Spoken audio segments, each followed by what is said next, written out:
નમસ્કાર દર્શક મિત્રો, સત્યમેવ જયતે લાઈવ ન્યૂઝમાં આપ સૌનું હાર્દિક સ્વાગત છે। વડોદરા શહેરમાં જ્યાં છેલ્લા 50 વર્ષમાં ગમે તેટલો વરસાદ પડ્યો હોય છે, શહેરમાં મોટા પૂર આવ્યા હોય છતાં 1 ઇંચ પણ પાણી ભરાતું નથી। તેવા રોડ ખોદીને વરસાદી કાંસ નાખી કોન્ટ્રાક્ટરને ફાયદો કરાવવા પાલિકાના રૂપિયાનો વ્યય કરવામાં આવી રહ્યો હોવાના આક્ષેપ સાથે વિશ્વામિત્રી બચાવ સમિતિ દ્વારા મ્યુનિસિપલ કમિશનરને રજૂઆત કરવામાં આવી છે।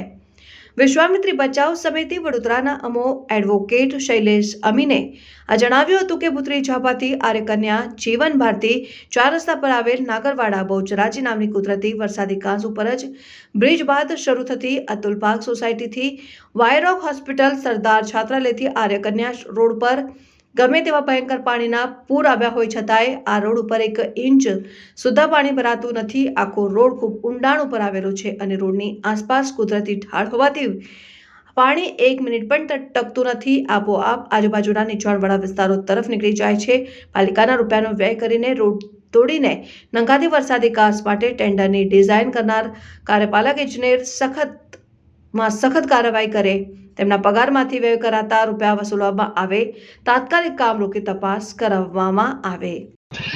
ભૂતળી ઝાપાથી કારેલી બાગમાં પ્રવેશ થાય, આર્યકન્યા તરફ જવાય ત્યાં કાસમવાલા બાદ નાગરવાડા કે બહુચરાજી કાંસ પરનો મોટો બ્રિજ છે, એ બ્રિજ ઓળંગો અને કારેલી બાગની સોસાયટીઓ શરૂ થાય છે। એ બ્રિજ ઓળંગતા અતુલ પાર્ક સોસાયટી છે, વાયરોક હોસ્પિટલ છે, સરદાર છાત્રાલય છે, આર્યકન્યા છે। આ રોડ એવો રોડ છે કે જેમાં વડોદરામાં છેલ્લા 50 વર્ષમાં આવેલા વાવાઝોડા, વરસાદ કે પૂર, ગમે એટલા મોટા પૂર આવ્યા હોય, આ રોડ ઉપર 1 ઇંચ પાણી 1 મિનિટ માટે પણ ટકતું નથી। કારણ કે આ રોડ ઊંચાણ પર છે અને આજુબાજુ બધો નીચાણવાળો ભાગ છે, તો ત્યાં પાણી જતું રહે છે। હવે આવા રોડ ઉપર જ્યારે નવો રોડ બનાવવાની વાત હોય તો જોડે જોડે ખૂબ ખર્ચા કરીને વરસાદી કાંસ નાખવાનું પણ કામ ચાલુ થયેલું દેખાય છે। અઠવાડિયાથી રોડ ખોદીને વરસાદી કાંસના ભૂંગળા ઉતારી રહ્યા છે। ત્યારે અમને વિચાર આવ્યો કે આ રોડ પર જ્યારે વરસાદ જ નથી ભરાતો, વરસાદનું પાણી જ નથી ભરાતું કે પૂરનું પાણી નથી આવતું, તો આ વરસાદી કાંસના જારીવાળા ઢાંકણા મૂકીને આ ખોટો પૈસાનો વ્યય થઈ રહ્યો છે। જે પણ કાર્યપાલક ઇજનેરે આ કોન્ટ્રાક્ટ આપ્યો હોય રોડની સાથે વરસાદી કાંસ બનાવવાનો, એને વડોદરાના નગરજનોના નાણાંનો ભ્રષ્ટાચારી વ્યય કર્યો છે। એને રસ હશે આમાં કાંસ આપવામાં। વડોદરા આ કારેલી બાગ વિસ્તારનું એક પણ સૂચન નહીં હોય, એક પણ ફરિયાદ નહીં હોય કે આ રોડ પર પાણી ભરાઈ રહે છે, અને કોઈ સૂચન કર્યું હોય તો એનું હિત ધરાવતો હશે કાં તો ભ્રષ્ટાચારમાં ભાગીદાર હશે।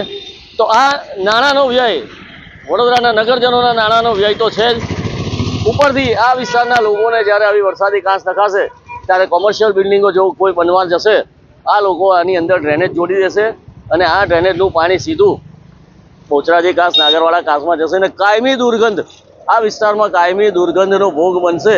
જે હાલ થોડી ઘણી દુર્ગંધ તો મારે જ છે, પણ આ કાયમી દુર્ગંધનો ભોગ બનશે। અને આવી રીતે જે નાણાંનો વ્યય થાય છે નગરજનોના નાણાંનો, તો આવા ઇજનેરના પગારમાંથી આ પૈસા વસૂલો, આ તાત્કાલિક કામ રોકી લો, કેમ કે લોકોને નુકસાન ના જાય। અને આવા ઇજનેરને ડિપાર્ટમેન્ટલ તપાસ કરીને આ વરસાદી કાંસ કયા કારણસર આપી છે, ઇન્ક્વાયરી કરીને એની પર કાયદેસરની કાર્યવાહી કરો।